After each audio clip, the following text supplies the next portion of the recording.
Sa mga nakaraang taon, lumaganap ang isang ideolohiya na kunwari magpapalaya pero ang totoo, gulo ang dala, yung tinatawag nilang wokeness. Unti-unti nitong sinisira ang kultura natin, pinapalaganap ang mga ideyang baluktot, mga ideyang tinatanggal ang katotohanan at ginigiba ang pundasyon ng matinong lipunan. Ang feminism na dati para sa equality, ngayon parang naging excuse na lang para sa landi. Normal na lang ang promiscuity, tapos tinatawag nilang empowerment. Ang halaga ng babae, ibinaba sa pansamantalang sarap. Pati mga eskwelahan at media na dating pinagkakatiwalaan, ngayon tinuturuan na ang mga bata na pagdudahan kung sino talaga sila. Lalaki ka ba, babae, o isa ka raw sa 10 gender identities? At ang lahat ng yan isinusulong sa ngalan ng progress. Pero nasaan ang mga lalaki? Tahimik, walang imik, para bang tinanggalan ng silbi at pinahina ng kulturang tinatawag tayong toxic. Pero eto ang totoo. Kapag ang mga lalaki nawalan ng gulugod, guguho ang mundo. Gusto mo man o hindi, ang lalaki tinawag para mamuno. Hindi para manakit o mang-abuso, kundi para magtanggol, gumabay at magpatatag. Kapag matatag ang lalaki, umaangat ang babae at kabataan. Pero kapag wasak ang lalaki, puro gulo ang pumapalit. Ginamit nila ang mga salitang freedom, equality at acceptance para pagtakpan ang totoong plano. Unti-unting burahin ang katotohanan. Gawain to ng kalaban, tuso, manipulative at akala mo harmless. At kapag may pumalag, cancelled, labeled, patahimikin ka agad. Huwag kang paloko. Walang mabuting intensyon sa likod ng kilusang to. Puro control, puro kasinungalingan na tinawag lang nilang progress. Kahit hindi ka relihiyoso, aminin mo, may masama sa likod ng lahat ng to. Pero eto ang good news. Gumigising na ang mga lalaki. May bagong henerasyon na hindi na nagpapauto. Hindi sila sumasabay sa kabaliwan ng non-binary. Alam nila na ang pagiging lalaki ay hindi lason, kundi kailangan. Kita nila ang mga kasinungalingan at handa silang ipaglaban ng totoo kahit hindi uso o convenient. Pinipili nila ang disiplina, katotohanan at tapang dahil alam nila tunay na pagbabago nagsisimula sa personal na pananagutan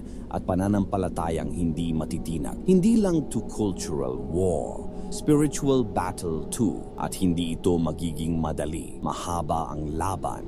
Matindi ang resistance. Pero kung may napatunayan na ang kasaysayan, ito yon. Kapag nagsama-sama ang mga lalaking panig sa katotohanan, walang halos makapigil sa kanila. Babagsak din ang wokeness sa bigat ng sarili nitong kabalintunaan. Kasi sa huli, laging lumilitaw ang katotohanan. At ang katotohanan, yan ang magpapalaya sa atin. Ito rin ang totoo. Alam kong risky ang sinasabi ko. May maiinis, may mambabatkos, may susubok patahimikin ang channel nato. Mas madali sanang manahimik na lang. Iwas gulo, pero hindi ko kayang tumahimik habang nasusunog ang mundo. Kailangan may magsalita at kung may kapalit ito, ayos lang. Mas pipiliin kong tumayo sa panig ng Diyos at husgahan ng mundo kaysa pumalakpak sa mundo at husgahan ng Diyos. Kung sa tingin mo, extreme tong message na to, tanungin mo sarili mo, anong naidulot ng pananahimik? Anong nabago ng pagsunod lang? Panahon na para bumangon ang mga lalaki. Tumanggi sa kasinungalingan at mamuno ng may lakas, integridad